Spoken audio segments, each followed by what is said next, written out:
Hello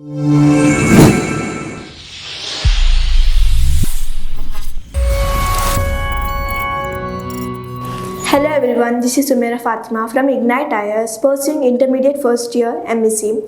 Today I am here to talk about Women's Reservation Bill 2023. Let us know why is it in news. Recently, the Lok Sabha and Rajya Sabha both passed the Women's Reservation Bill 2023.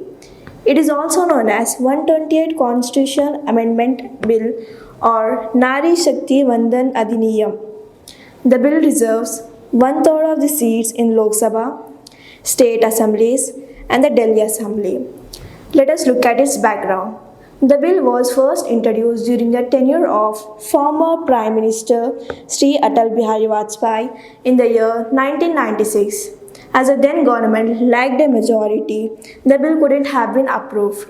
Let us look at earlier attempts at reserving seats for women.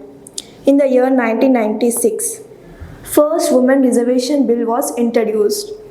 Between the years 1998 to 2003, the government introduced the bill on 4 occasions, but it failed. In the year 2009, the government again introduced the bill and again it failed. In the year 2010, the Union Cabinet introduced the bill and the Rajya Sabha also approved it. In the year 2014, the bill was expected to be introduced in Lok Sabha.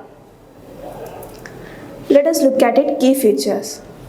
The first feature is reservation for women in the lower house.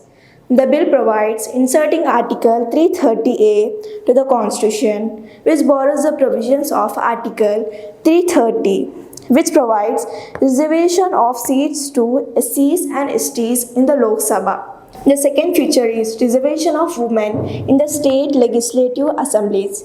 The bill introduces Article 332A, which mandates the reservation of seats for women in every state legislative assembly. Additionally, one-third of seats which are reserved for SCs and STs must be allocated for women. Now let us look at the third feature, Commencement of Reservation. It comes under Article 334A. It says that based on the census, delimitation will be undertaken to reserve seats for women.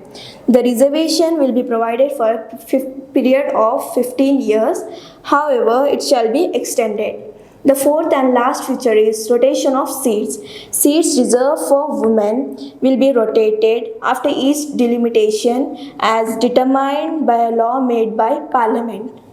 Now to conclude, India, which gave women voting rights at very beginning, should not hesitate when it comes to ensuring better political representation for women. Women need to have their say for growth and instituting change in key areas. Thank you.